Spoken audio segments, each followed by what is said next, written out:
सी programming के इस lecture में हम बात करेंगे कि प्रीफिक्स और पोस्टफिक्स ऑपरेटर्स कौन से हैं और ये कब हम इस्तेमाल करते हैं। ये वेरी इंपॉर्टेंट टॉपिक है।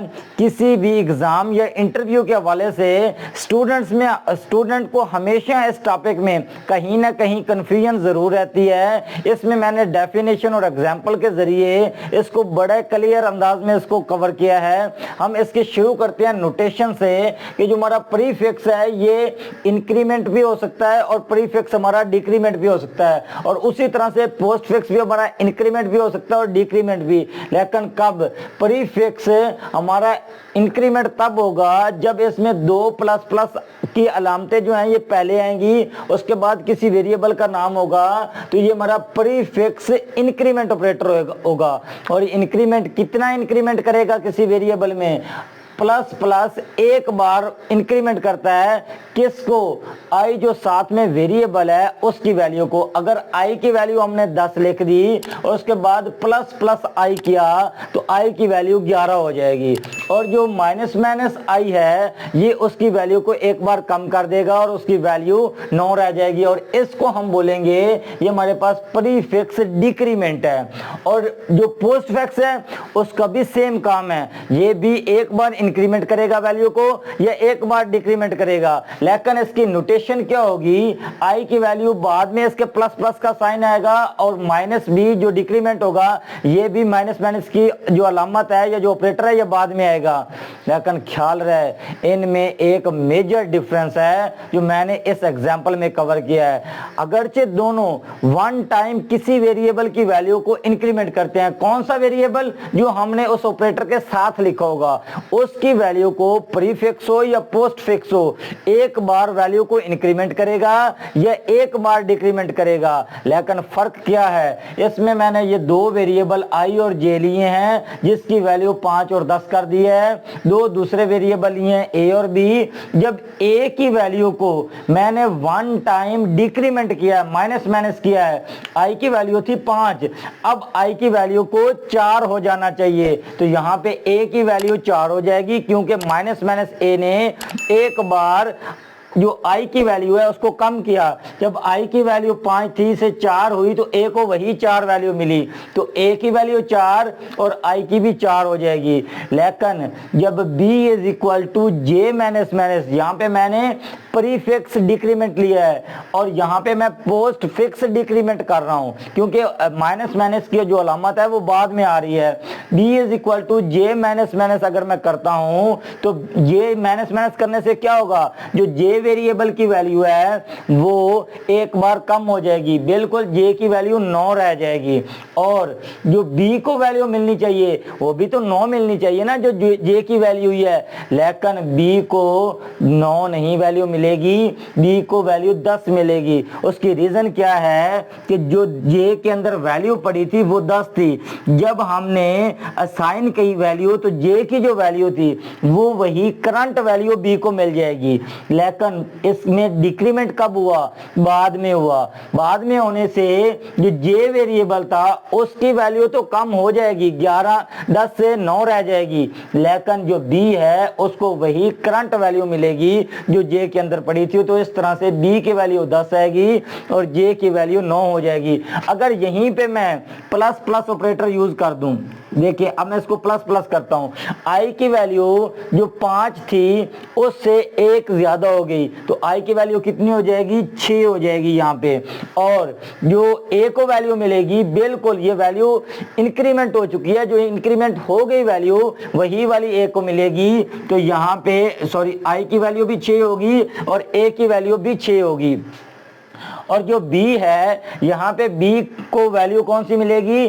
j वाली। j में कितनी पड़ी थी? 10, तो वही 10 मिलेगी। और अगर मैं इसको प्लस प्लस कर दूं तो अब जो इंक्रीमेंट होगा वो b को तो वही 10 मिलेगा और जो j है उसकी वैल्यू 11 हो जाएगी। 10 से 11, j की वैल्यू करंट 10 थी और 1 इजाफा हुआ तो ये 11 हो जाएगी। इस तरह से अगर हम इस जो a और b की a b और i j की वैल्यूज हैं उनको प्रिंट प्रिंट एफ के अंदर अगर हम लिखेंगे तो इस तरह से इनके रिजल्ट मिलेंगे। ए की वैल्यू 10 6 मिलेगी, आई की 6 मिलेगी, बी की 10 और 11 जब हम प्रीफिक्स और पोस्टफिक्स इंक्रीमेंट इस्तेमाल करेंगे। डिक्रीमेंट करेंगे तो एक वैल्यू कम हो जाएगी। यहाँ पे एक मोस्ट इंपॉर्टेंट मैंने पॉइंट लिखा है, in this example I and J are decrement variables.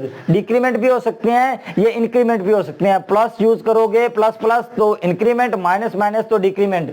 यहाँ पे ये प्लस प्लस और ये भी प्लस प्लस, ये प्रीफिक्स इंक्रीमेंट है और ये पोस्ट फिक्स इंक्रीमेंट है। और ये किन के साथ हो रहा है? आई और जे के साथ। जिन वेरिएबल के साथ प्लस प्लस या माइनस माइनस आप लगाएंगे वही हमारे पास प्रीफिक्स या पोस्ट फिक्स वेरिएबल होंगे। तो इसलिए मैंने यहाँ पे लिखा है I and J are increment और decrement variables and A is equal to plus plus I. अब ये जो हमने स्टेटमेंट यूज की और या दूसरी हमने second one b is equal to b plus j plus plus, ये जो दो हमने स्टेटमेंट यूज की हैं ये दोनों हमारे पास एक्सप्रेशंस कहलाएंगी। ये दो एक्सप्रेशंस हैं और ये दो हमारे पास वेरिएबल्स हैं। अब हम चलते हैं इसकी डेफिनेशन की तरफ। इट जो प्रीफिक्स है, इट इंक्रीमेंट्स और डिक्रीमेंट्स द वेरिएबल फर्स्ट। जो हमारे पास प्रीफिक्स है, ये अगर मैं बात करूं इसकी तो ये वाला मेरे पास प्रीफिक्स है। प्रीफिक्स क्या करता है?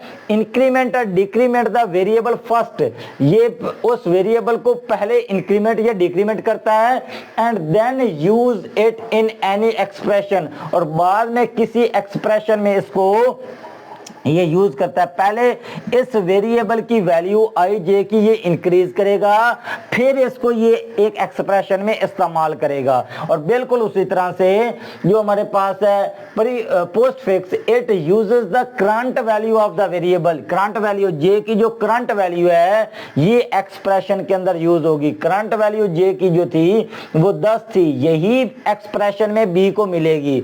उसके बाद एंड देन इंक्रीमेंट्स और डिक्रीमेंट वेरिएबल, उसके बाद ये इस वेरिएबल को जो इंक्रीमेंट या डिक्रीमेंट का वेरिएबल है उसके बाद इसकी वैल्यू को कम या ज्यादा करेगा, लेकिन जो उसकी करंट वैल्यू है वो एक्सप्रेशन के अंदर किसी दूसरे वेरिएबल को देगा।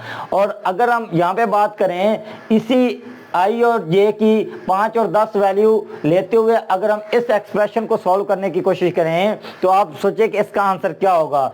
जब हम ए की वैल्यू की बात करें, ए की वैल्यू है प्लस प्लस आई, और आई में कितनी वैल्यू पड़ी है? 5। तो 5 एक बार इजाफा होकर 6 होगा और ये 6 वैल्यू ए को मिलेगी। तो यहाँ पे ए भी बनेगा 6 और जो आई है वो भी बनेगा 6। और जो सेकंड स्टेटमेंट है फिर a प्लस प्लस आई, और i की वैल्यू अब पड़ी थी 6 तो वही एक इजाफा हो जाएगा तो a की वैल्यू हो जाएगी 7 और जो i है उसकी वैल्यू भी हो जाएगी 7। ये दोनों वैल्यूज अब साथ साथ हो जाएंगी। लेकिन यहाँ पे फर्क होगा, अगर b की वैल्यू हमारे पास पड़ी है, j की वैल्यू अगर हमारे पास पड़ी थी पहले 10 तो यहाँ पे b को वही 10 मिलेगी तो b की वैल्यू 10 रहेगी और जो हमारा j है, j की वैल्यू एक इजाफा होकर 11 हो जाएगी। और यहाँ पे अगर दोबारा हम इसको देखें तो अब जे की वैल्यू 11 हो चुकी है और बी को जो वैल्यू मिलेगी वो जे की जो करंट वैल्यू है, जे की करंट वैल्यू है 11, बी को 11 मिलेगा और जो इजाफा होगा बी की जे की वैल्यू को, जे की वैल्यू 1 टाइम इंक्रीज होके 12 हो जाएगी। तो इस तरह से आप ये देख रहे होंगे कि जो प्रीफिक्स है उसमें इंक्रीमेंट या डिक्रीमेंट वेरिएबल के अंदर पहले होता है और वही वैल्यू जो इंक्रीमेंट या डिक्रीमेंट वाली है वही उस वेरिएबल को मिलती है एक एक्सप्रेशन के अंदर। लेकिन जो हमारे पास पोस्ट फिक्स इंक्रीमेंट या डिक्रीमेंट है उसमें जो इंक्रीमेंट डिक्रीमेंट वेरिएबल की करंट वैल्यू होती है वही एक्सप्रेशन को मिलती है और उसके बाद इस वेरिएबल में एक इजाफा या एक कमी होगी। यही वो तमाम बातें हैं जो प्रीफिक्स इंक्रीमेंट डिक्रीमेंट या पोस्ट फिक्स इंक्रीमेंट डिक्रीमेंट के बारे में आपसे पूछी जा सकती हैं। होप सो आपको ये बड़े अच्छे से समझ आ गया होगा। See you in the next video. Thanks for watching.